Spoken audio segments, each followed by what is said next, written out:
उमा भारती साध्वी बनकर धर्म प्रचारक के तौर पर काम करना चाहती थी, लेकिन आखिर वो कौन सी मजबूरियां रहीं जिनके चलते उन्हें राजनीति में आना पड़ा। नमस्कार, मैं हूं मयंक दुबे और आप देख रहे हैं बुंदेली तर्कस का खास कार्यक्रम बुंदेलखंड की शख्सियत। आज हम बात कर रहे हैं भाजपा की फायर ब्रांड नेता उमा भारती की। उमा भारती जो साध्वी बनकर धर्म का प्रचार प्रसार करना चाहती थी, लेकिन वो कौन सी मजबूरियां बनी जिनके चलते उन्हें राजनीति में आना पड़ा।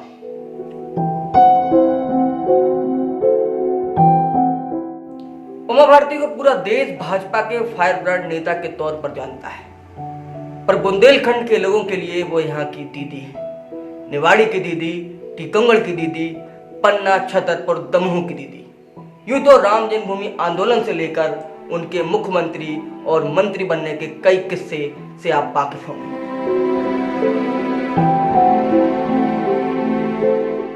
लेकिन बुंदेली तर्कस उनके जीवन से जुड़े कुछ अनछुए पहलुओं से आपको रूबरू कराएगा जिनसे आप अब तक अनजान थे।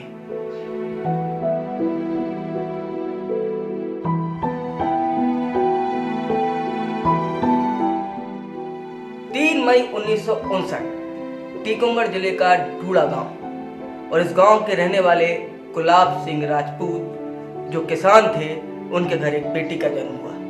नाम रखा गया उमा। उमा जब 5 साल की हुई तो घर के ही सामने बने एक मंदिर पर उनका ज्यादातर वक्त बीतने लगा।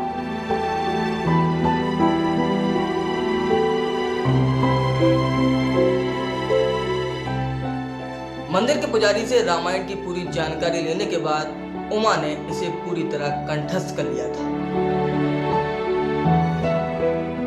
पढ़ने के लिए स्कूल भेजा, लेकिन कक्षा 5वीं तक उमा रामचरितमानस के प्रवचनों में कुछ इस हद तक सिद्धस्त हो चुकी थी कि देश के बड़े बड़े मंचों से उन्हें प्रवचनों का न्योता आने लगा और उमा की पढ़ाई बाधित हो गई। हम अच्छा एक बात बताओ कि ज्ञान की चर्चा होवे कि हमारी चर्चा होवे? तो ज्ञान की चर्चा होवे, ईश्वर की चर्चा होवे, हमारी चर्चा क्यों होवे? तो लोग कहते हैं बताओ वो 6 साल की उम्र से कैसे बोली? बताओ, ये बताओ। हमको पंडित जी कह रहे थे आज ये बताओ कि 6 साल की उम्र से कैसे बोली? ऐसी बातें लोग करते हैं। अरे भाई, 6 साल की उम्र से बोलना तो बहुत छोटी बात है, क्योंकि आदमी बोलने तो लग जाता है 2.5 साल की उम्र से। इसलिए मुझे तो दुख होता है कि जब मैं 6 साल की हुई तब से मैंने क्यों ईश्वर की चर्चा की? जब से मैंने खुल करके बोलना शुरू किया तभी से मैंने ईश्वर की चर्चा क्यों नहीं की? तो मैं तो इस बात का उल्टा दुख करती हूँ, और आप लोग इसी पर कहते हो कि ऐसा क्यों हुआ? तो ये तो कोई नई बात नहीं है। 6 साल की उम्र में बच्चे की ज्ञान इंद्रियां, कर्म इंद्रियां पूरी तरह से सक्रिय हो जाती है। अब कोई तो संसार की चर्चा करता है और कोई ईश्वर की चर्चा करता है, तो इसके लिए तो ईश्वर ने चुना है। आपको जो काम करने के लिए चुना है वो काम आप करेंगे। ईश्वर ने जो काम करने के लिए मुझे चुना है वो काम मैं करूंगी।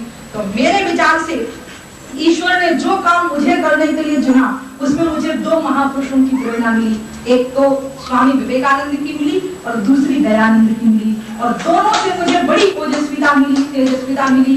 एक तो विवेकानंद से मुझे ये प्रेरणा मिली कि आत्मज्ञान लोगों तक पहुंचाना है, और हिंदू धर्म की जो सबसे गंभीर सिद्धांत वाला जो सिद्धांत है वेदांत, उसकी चर्चा लोगों तक पहुंचानी है। और ये जो हटो बच्चों, हमें न छू लेना, हमारा धर्म भ्रष्ट हो जाएगा, हाय स्त्री को देख लिया, अब तो ब्रह्मचर्य भ्रष्ट हो गया, तो इस तरह की जो हीन भावना लोगों में भरती चली जा रही है वो निकालना।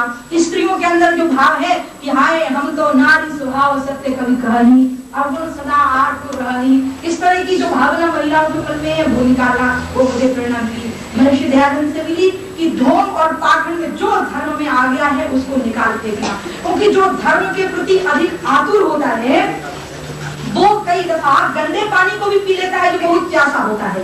इसलिए पानी को साफ करने में तो अच्छा रहेगा। तो इन दोनों महापुरुषों से मुझे अपने जीवन में बहुत प्रेरणा मिली। उमा की मेधा को देख लोग उन्हें देवी का अवतार मानने लगे थे। ऐसे में उमा अब युवा हो चुकी थी और परिवार वाले उनका विवाह करना चाहते थे।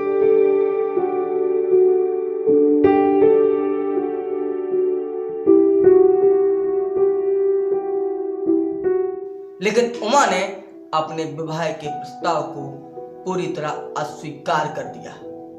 उमा ने अपने संकल्प को दोहराते हुए परिवार वालों को कहा कि वो सन्यासिन के तौर पर हिंदू धर्म के प्रचार प्रसार के लिए अपना पूरा जीवन समर्पित करना चाहती है।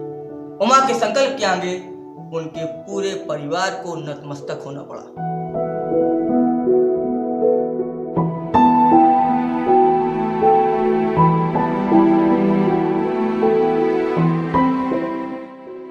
उस दौर में उमा देश के जिन हिस्सों में प्रवचन करने के लिए जाती, वहां उनके पैर छूने वालों का हुजूम लग जाता था।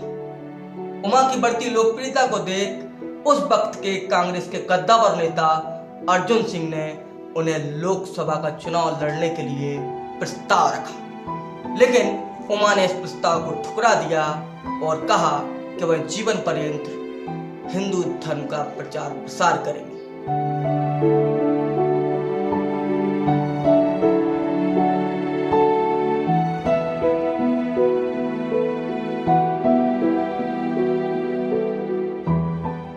कांग्रेस के कद्दावर नेता अर्जुन सिंह के कांग्रेस के टिकट पर लोकसभा चुनाव लड़ने के उमा के प्रस्ताव को जब उन्होंने ठुकरा दिया, तो उसके बाद वो कैसे राजनीति में आई और उनकी कौन सी वो मजबूरियां थीं जिनके चलते वह राजनीति में गई, इसको लेकर भी एक अलग कहानी।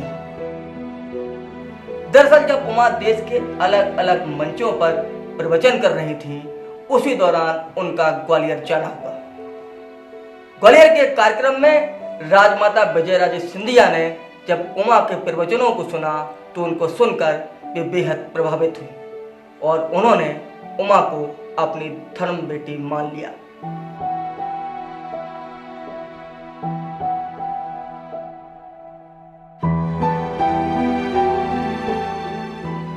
उमा को अपनी धर्म बेटी मान चुकी राजमाता विजयराजे सिंधिया ने उनको कई मर्तबा भाजपा में आने का न्योता दिया, लेकिन वो पूरी तरह असफल रही।